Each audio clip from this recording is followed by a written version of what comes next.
Salut tout le monde, ici Adrian Mercier. Bienvenue sur ma chaîne, dédiée à notre belle planète et aux enjeux de l'écologie.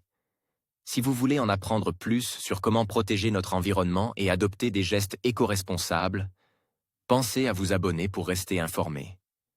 Prêts à explorer ensemble? C'est parti. Bonjour à tous. Dans cette vidéo, je vais vous parler d'un phénomène fascinant. Pourquoi des nuages de sable du Sahara survolent l'Europe? Nous explorerons ensemble les raisons de ce voyage incroyable et ce que ces nuages transportent avec eux.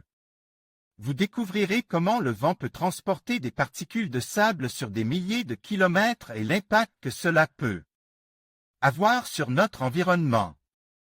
Restez avec moi pour en apprendre davantage sur ce sujet captivant. Début février, fin février et depuis hier une nouvelle fois. Le Sahara n'en finit plus de nous envoyer son sable. Pour mieux comprendre l'origine du phénomène et ses éventuelles conséquences, nous avons rencontré Vincent Guidard, chercheur au Centre national de recherche météorologique de Météo France. Un ciel qui se teinte de jaune ou d'orange. De la poussière qui se déposait sur les voitures ou sur les fenêtres. Depuis quelques semaines, les nuages de sable en provenance du Sahara se succèdent au-dessus de nos tétés. Un troisième d'entre eux, de moindre importance que celui que nous avons connu fin février, arrive d'ailleurs par le sud du pays. Il ne devrait pas s'aventurer beaucoup plus loin. 3 événements ne suffisent pas à établir une tendance. La seule chose dont nous soyons sûrs, c'est que les conditions hivernales sont plus favorables à voir se produire ce type d'événement. Sur la France, souligne Vincent Guidard, chercheur au Centre national de recherche météorologique de Météo France. Le saviez-vous? Un premier épisode de remontée de sable, de poussière de sable plus exactement, du Sahara avait attiré l'attention des Français début février. Le samedi 6 février, notamment, le ciel avait pris une étrange couleur orangée. Un deuxième épisode avait débuté autour du 21 février pour durer quasiment une semaine à la faveur de vents tourbillonnants. Et un troisième épisode est actuellement en cours, selon les prévisions. Il sera plus court et de plus faible intensité que les précédents. Concentre sur le sud de la France. Les poussières du Sahara avaient beaucoup moins touché la France en février 2020, tout comme en février 2019. Mais les Canaries et le sud de l'Espagne sont régulièrement touchés. Il reste donc difficile, sans études visant à qualifier la fréquence de ces événements, de conclure sur leur potentielle recrudescence. Ces nuages sont le résultat de la coïncidence de 2 phénomènes naturels. D'abord, la production de poussière de sable au-dessus du désert du Sahara. Puis le transport de ces poussières jusqu'à nos régions. Dans les médias, il est souvent question de sable du Sahara. En réalité, il s'agit de particules plus fines que le sable, des poussières produites en surface lorsque le vent souffle fort au-dessus du désert, nous précise Vincent Guidard. Ces poussières désertiques sont facilement soulevées par ces mêmes vents jusque dans l'atmosphère. Mais il faut ensuite des conditions météorologiques particulières pour qu'elles soient transportées vers l'Atlantique ou la Méditerranée. Parfois jusqu'à la France, voire bien plus au nord, comme nous l'avons vu début février, jusqu'à la Scandinavie. Pendant leur long périple, les poussières de sable du Sahara peuvent rencontrer des zones de précipitation. Elles sont alors entraînées vers le sol par la pluie. Sinon, elles finissent par se déposer. Plus le panache est loin de sa zone de production, plus il perd donc naturellement en intensité.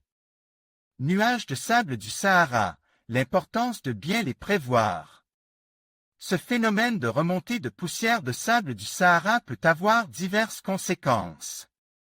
Sur la météo, par exemple. Car la présence des aérosols, quelle qu'en soit l'origine, dans l'atmosphère interagit avec le processus de formation de gouttelettes d'eau dans les nuages. Ou encore sur la production des énergies. Ces particules diffusent le rayonnement du soleil et les productions photovoltaïques peuvent donc être impactées, nous fait remarquer Vincent Guidard. Mais ce n'est pas l'essentiel. Dans le cadre de notre mission de sécurité des personnes et des biens, nos prévisions sont avant tout destinées à l'aviation. Un ciel trop charge en poussière pourrait en effet rendre un voyage périlleux et à l'armée. Mais elles alimentent aussi ceux qui suivent la qualité de l'RR. Car les remontées de poussière du Sahara ont beau être tout à fait naturelles, elles participent, lorsqu'elles se produisent, à une augmentation de la pollution aux particules fines. Nous savons modéliser la production et le soulèvement des poussières désertiques et nous disposons de modèles que nous qualifions de chimie transport qui montrent le déplacement des aérosols qui nous permettent de prévoir ces phénomènes de remontée de poussière de sable du Sahara de manière plutôt efficace. Les associations agréées de surveillance de la qualité de l'air, AASQA, s'appuient, entre autres, sur ces modèles pour proposer leurs prévisions. Quel risque pour la santé? Ces AASQA, justement, donnent quelques précisions quant au risque pour la santé de ces nuages de poussière. La quantité de particules fines qu'ils transportent n'est en effet pas toujours anodine. On y trouve du pollen, des moisissures, des nitrates, des sulfates, du cadmium, du phosphore, de l'ammonium, du fer, de l'uranium, du carbone ou encore du sodium. Le tout venant généralement s'ajouter à d'autres pollutions. Concernant l'épisode de début février 2021, le Service européen de surveillance de l'atmosphère Copernicus rapporte un dépôt de plusieurs microgrammes de particules par mètre carré sur une grande partie de l'Europe du Sud. C'est plusieurs centaines de fois plus que la moyenne. Ces particules entraînent, chez les personnes fragiles, des irritations et des troubles respiratoires. Des études ont montré qu'elles pouvaient être à l'origine d'une augmentation des cas d'asthme et de conjonctivite. Ces épisodes de pollution semblent toutefois moins problématiques que ceux liés au trafic routier, à l'activité industrielle ou même au chauffage au bois, par exemple. Les particules impliquées seraient en effet moins toxiques pour notre organisme. Pour éviter la survenue de problèmes sérieux, les experts recommandent toutefois de limiter les activités physiques pendant les alertes. Du Sahara à la Polynésie, la France a réalisé plus de 200 tirs d'essais nucléaires. Les chercheurs en retrouvent toujours les traces dans le sable du Sahara. Cutworld, Adobe Stock et les particules radioactives dans tout ça? Ce que le sable en provenance du Sahara nous apporte également, ce sont quelques particules radioactives.